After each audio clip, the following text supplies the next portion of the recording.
बिल्ली और बंदर। एक गांव में दो बिल्लियां रहती थी। वह आपस में बहुत प्यार से रहती थी। उन्हें जो कुछ मिलता था उसे आपस में बांटकर खाया करती थी। एक दिन उन्हें एक रोटी मिली। उसे बराबर बराबर बांटते समय उनमें झगड़ा हो गया। एक बिल्ली को अपनी रोटी का टुकड़ा दूसरी बिल्ली के रोटी के टुकड़े से छोटा लगा, परंतु दूसरी बिल्ली को अपनी रोटी का टुकड़ा बड़ा नहीं लगा।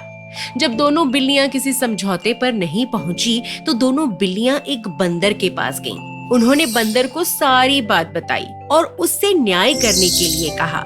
सारी बात सुनकर बंदर एक तराजू लेकर आया और दोनों टुकड़े एक एक पलड़े में रख दिए।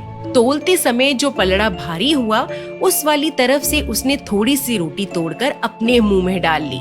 अब दूसरी तरफ का पलड़ा भारी हो गया तो बंदर ने उस तरफ से रोटी तोड़कर अपने मुंह में डाल ली। इस तरह बंदर कभी इस तरफ से तो कभी उस तरफ से रोटी ज्यादा होने का कहकर रोटी तोड़ तोड़ कर अपने मुंह में डालता जाता। दोनों बिल्लियां चुपचाप बंदर के फैसले का इंतजार करती रही, परंतु जब बिल्लियों ने देखा कि रोटी के दोनों टुकड़े बहुत छोटे छोटे से रह गए हैं तो बंदर से बोली, अब तू चिंता मत कर बंदर, हम अपनी रोटी का बंटवारा खुद से कर लेंगी।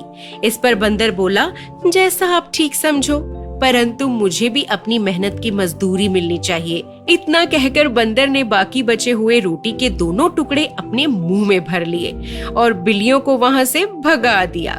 दोनों बिल्लियों को अपनी गलती का बहुत दुख हुआ और उन्हें समझ आ गया कि आपस में फूट बहुत बुरी होती है और दूसरे इसका फायदा उठा सकते हैं।